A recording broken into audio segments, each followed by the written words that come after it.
Hello guys, सभी का स्वागत है हमारे चैनल पे। रैंकिंग और सीटिंग अरेंजमेंट की ये थर्ड वीडियो है और इसमें हम लोग कुछ प्रैक्टिस क्वेश्चन जो हमारे पेंडिंग रह गए तो वो हम लोग कंप्लीट करने वाले हैं। तो इसमें दो तरह के आपको क्वेश्चन देखेंगे। एक तो सीटिंग अरेंजमेंट प्रॉपर जैसे होती है सर्कुलर पाथ में या इस प्रकार से, वो देखेंगे हम लोग। और दूसरा कुछ इस प्रकार से क्वेश्चन जो आपको पहला नंबर ये क्वेश्चन दिख रहा है स्क्रीन पे, इस टाइप का क्वेश्चन भी आपको दिखेगा। क्या कहना चाह रहा है, कह रहा 5 फ्रेंड्स हैं, सतीश, किशोर, मोहन, अनिल और राजेश। मोहन सबसे लंबा है, सतीश किशोर से छोटा है। देखो मोहन सबसे लंबा है तो सबसे लंबा जो है वो हमने मोहन को बना दिया अपनी तरफ से ही, ठीक है। और सतीश जो है वो किशोर से छोटा है परंतु राजेश से लंबा है।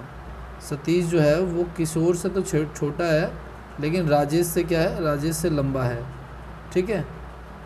अनिल किशोर से छोटा है, अनिल जो है वो किशोर से छोटा है। लेकिन देखो अनिल अगर किशोर से छोटा है गाइज तो वो कितना छोटा है ये डिपेंड करता है, ठीक है ना। यहाँ पे भी अनिल आ सकता है, यहाँ पे भी आ सकता है, यहाँ पे भी आ सकता है, ठीक है। तो देखते हैं क्या कहना चाह रहा है। अनिल किशोर से छोटा परंतु अनिल सतीश से कुछ लंबा है तो इन दोनों के बीच में अनिल आ जाएगा, ठीक है। अब आगे क्या कहना चाह रहा है, कौन व्यक्ति राजेश से लंबा है किंतु अनिल से छोटा है। कौन सा व्यक्ति राजेश से लंबा है परंतु अनिल से छोटा है, तो इसकी अरेंजमेंट जो कुछ इस प्रकार से बन जाएगी। तो इसका आंसर जो होगा वो सतीश हो जाएगा, जो कि आपका फोर्थ आंसर होगा। इसकी अरेंजमेंट आप ऐसे भी कर सकते हो कि सबसे लंबा तो आपका मोहन हो जाएगा, उसके बाद फिर किशोर हो जाएगा, उसके बाद फिर अनिल हो जाएगा, फिर सतीश हो जाएगा और फिर राजेश हो जाएगा, ठीक है। तो राजेश से लंबा परंतु अनिल से छोटा जो होगा वो सतीश हो जाएगा। तो पहले का जो हमारा आंसर होगा वो डी ऑप्शन होगा। सेकंड देखते हैं एक बार क्वेश्चन हमारा क्या कह रहा है। चलो भाई सेकंड क्वेश्चन है, क्वेश्चन नंबर 32 जो लिखा हुआ है, सुनील लिखा हुआ है यहाँ पे, ठीक है ना। यहाँ पे सुनील लिखा हुआ है। यदि अनिल सुनील से लंबा है, यदि अनिल सुनील से कम तेज़ दौड़ता है, सॉरी ये दौड़ने का क्वेश्चन है, मैं आपको सारे हर एक वैरायटी का एक एक क्वेश्चन करा दे रहा हूँ, ठीक है।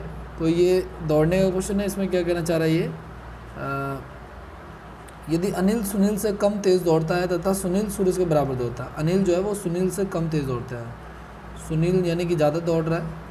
और एक सेकंड मैं ज़रा कलर चूज़ कर लूँ, कलर ब्लैक ले लेते हैं, ठीक है।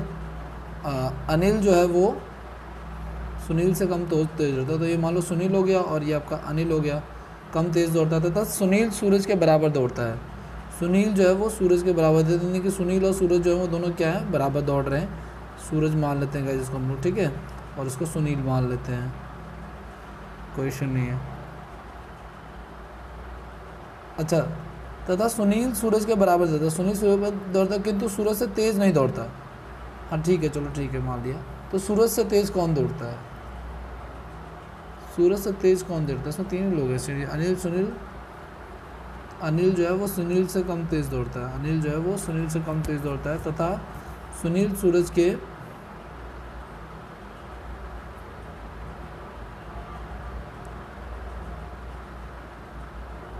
सूरज से तेज कौन दौड़ता है, फास्टर देन अनिल,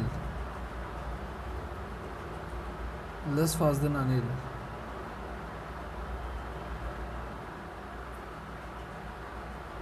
लग रहा है क्वेश्चन कुछ गड़बड़ हो गया है, क्वेश्चन में प्रॉब्लम लग रही है मुझे। यदि अनिल सुनील से कम तेज़ दौड़ता है, एक बार ज़रा इरेज करके हम लोग उसको दोबारा अटैम्प्ट करने की कोशिश करते हैं, देखते हैं क्या कहने की कोशिश कर रहा है ये, ठीक है। या तो इंग्लिश का वाला देख लेते हैं सेक्शन की, इंग्लिश वाले सेक्शन में क्या कहना चाह रहा है। If Anil runs less than Sunil, Anil जो है वो किससे कम दौड़ता है, सुनील से, ठीक है। तो ये अनिल मान लेते हैं गाइज और ये सुनील मान लेते हैं, ठीक है। Sunil run as fast but not faster than Suraj, मतलब सुनील और सूरज बराबर दौड़ रहे हैं, ठीक है। तो सुनील के बराबर ही दौड़ रहा है ना, फास्टर देन सुनील। सूरज से तेज़ कौन दौड़ता है, सूरज से तेज़ कोई भी नहीं दौड़ता है। एज फास्ट एज यहाँ पे ना सुनील होना चाहिए था, सूरज के तेज़ कोई नहीं दौड़ता, सूरज के बराबर दौड़ता है वाला ऑप्शन होना चाहिए था यहाँ पे। हिंदी और इंग्लिश दोनों में ये क्वेश्चन मुझे गड़बड़ लग रहा है। इस क्वेश्चन को आप लोग दोबारा से ट्राई कीजिए, ठीक है, देखना आप लोग इसमें क्या कहना चाह रही है। वैसे क्वेश्चन में प्रॉब्लम है। अगला क्वेश्चन देखते हैं जब तक हम लोग क्या कहना चाह रही है।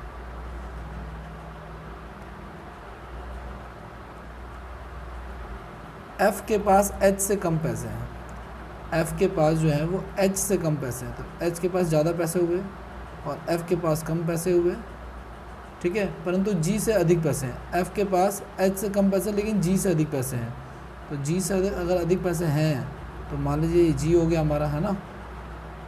ई के पास एफ़ से अधिक पैसे हैं, ई के पास एफ़ से अधिक पैसे हैं किंतु एच से कम है, तो ई हमारा इनके बीच में आ जाएगा कहीं पे, ठीक है। सबसे गरीब कौन है, सबसे गरीब जी हो जाएगा, फोर्थ ऑप्शन हो जाएगा,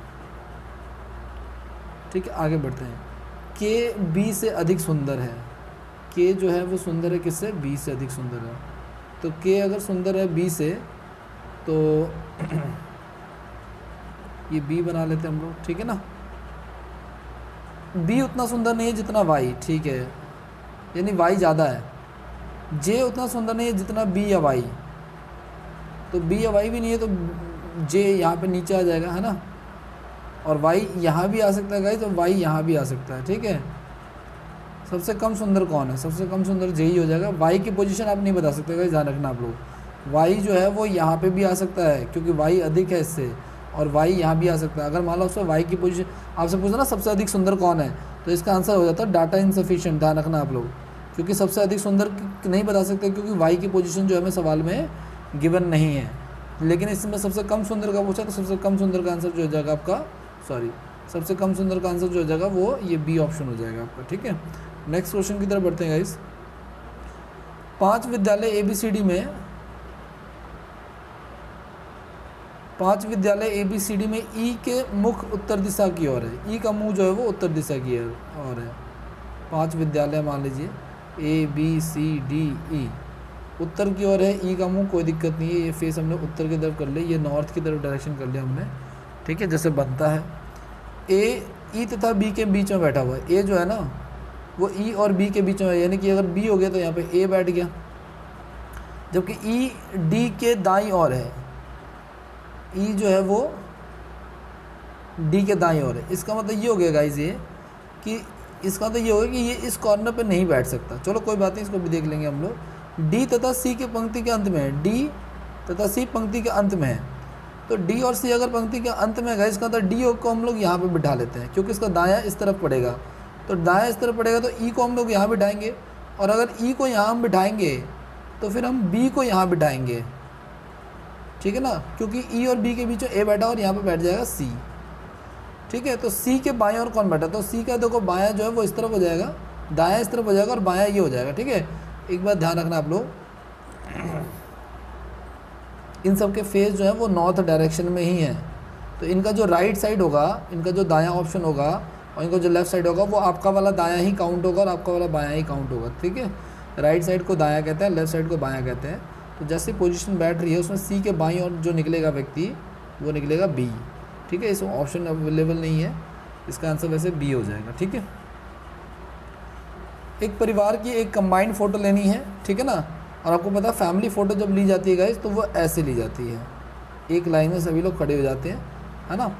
तो पाया जाता है कि पिता जो है वो पुत्र के बाईं ओर बैठा है, पिता जो है वो पुत्र के, देखो अगर सबका फेस इस तरफ ही रखें हम लोग अगर, ठीक है, तो आपको लेफ़्ट राइट करने में इजी हो जाएगा। और क्वेश्चन में अगर ना बोला होगा फेस के बारे में, अगर नहीं बोला गया है तो आप लोग सभी का फेस जो उसी डायरेक्शन में रखिए जिस डायरेक्शन में आपका फेस है, इससे लेफ़्ट राइट आपका वाला ही यूज़ हो जाएगा वहाँ पे, ठीक है।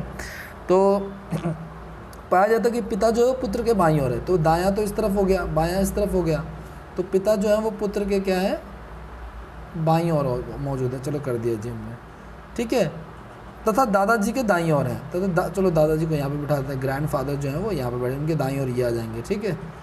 माता पुत्री के दाईं ओर बैठी है, माता जो है वो पुत्री के दाईं ओर बैठी हैं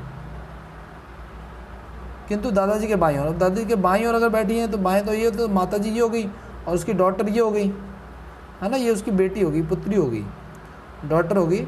तो फोटो के मध्य में कौन बैठा हुआ है, तो देखो फोटो के मध्य में अगर आप लोग देखोगे ना तो फोटो के मध्य में देखो दो लोग तो इधर से हटा दिए, दो लोग इधर से हटा दिए, तो बीच में कौन बैठा हुआ आपका, बीच में बैठे हुए दादाजी, तो इसका आंसर जो हो जाएगा वो दादाजी हो जाएंगे, यानी कि ग्रैंडफादर ही हो जाएंगे, ठीक है। क्वेश्चन को एक बार पॉज करके एक बार पहले खुद से कोशिश किया करो करने की, उसके बाद ही आगे क्वेश्चंस अटेम्प्ट किया करो, ठीक है। अगला क्वेश्चन क्या कह रहा है, इतने ही क्वेश्चन है फिलहाल हमारे पास, है ना, हाँ जी इतने ही क्वेश्चन है।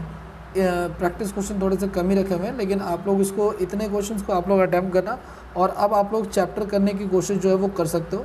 ठीक है, तो चैप्टर करने की कोशिश करना। चैप्टर में हर एक प्रकार के क्वेश्चन, इसी तरह के 3-4 प्रकार के क्वेश्चन है। ये हमारा 3rd वीडियो है रैंकिंग के ऊपर। ठीक है, पेपर में एसएससी के रिगार्डिंग तो ज़्यादा कुछ टफ नहीं पूछा जाता है, बैंकिंग में थोड़ा सा लेवल हाई हो जाता है। ठीक है, लेकिन एसएससी के रिगार्डिंग अब आपके सिर्फ प्रैक्टिस क्वेश्चन जो आपको करने हैं वो आपको किसी बुक से मिल जाएंगे। आप कहीं से बुक डाउनलोड कर सकते हो। अगर आपको बुक चाहिए तो आप मुझे टेलीग्राम पे मैसेज करना, मैं आपको पीडीएफ भी सेंड करा दूंगा। ठीक है, आप उसमें जो है वो बुक आपको मिल जाएगी और उसमें आप उसको क्वेश्चंस को अटेम्प्ट कर सकते हो।